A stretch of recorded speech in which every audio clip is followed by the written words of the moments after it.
उद्योग मंत्री उदय सामंत ने आज अपने मतदान अधिकार का प्रयोग किया। उन्होंने पाली स्थित जिला परिषद आदर्श विद्यालय मतदान केंद्र क्रमांक 1 पर वोट डाला। इस दौरान मंत्री उदय सामंत ने नागरिकों से बड़ी संख्या में घर से बाहर निकलकर मतदान करने की अपील की।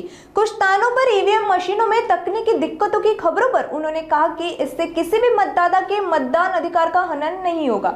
उन्होंने भरोसा दिलाया कि जिला कलेक्टर पूरे मतदान प्रक्रिया पर नजर रखे हुए हैं और यदि कोई कमी होगी तो उसे तुरंत दूर किया जाएगा। रत्नागिरी जिल्ह्यामध्ये आणि पूर्ण महाराष्ट्रामध्ये स्थानिक स्वराज्य संस्थांच्या निवडणुका सुरू आहेत। या निवडणुकांमध्ये ग्रामीण भागाचा विकास कोण करू शकतो अशा उमेदवाराला मतदान जास्तीत जास्त करण्याचं आवाहन मी आपल्या सगळ्यांच्या माध्यमातून करतो। आणि जरी काही ठिकाणी ऊन असलं तरी मतदानाचा अधिकार हा प्रत्येकानं बजावला पाहिजे आणि जास्तीत जास्त मतदान केलं पाहिजे।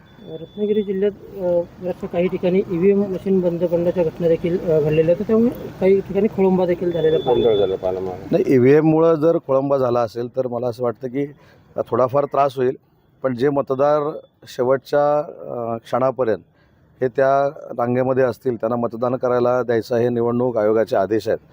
त्यामुळे मतदान न होण्याचा अन्याय कोणावर होणार नाही आणि स्वतः रत्नागिरी जिल्ह्याचे जिल्हाधिकारी या सगळ्या गोष्टींवर लक्ष ठेवून आहेत, योग्य तो निर्णय ते घेत आहेत। त्याच्यामुळे जर काही कुठं त्रुटी राहिल्या असतील तर त्यांच्या नेतृत्वाखाली नक्की पूर्ण होणार आहेत।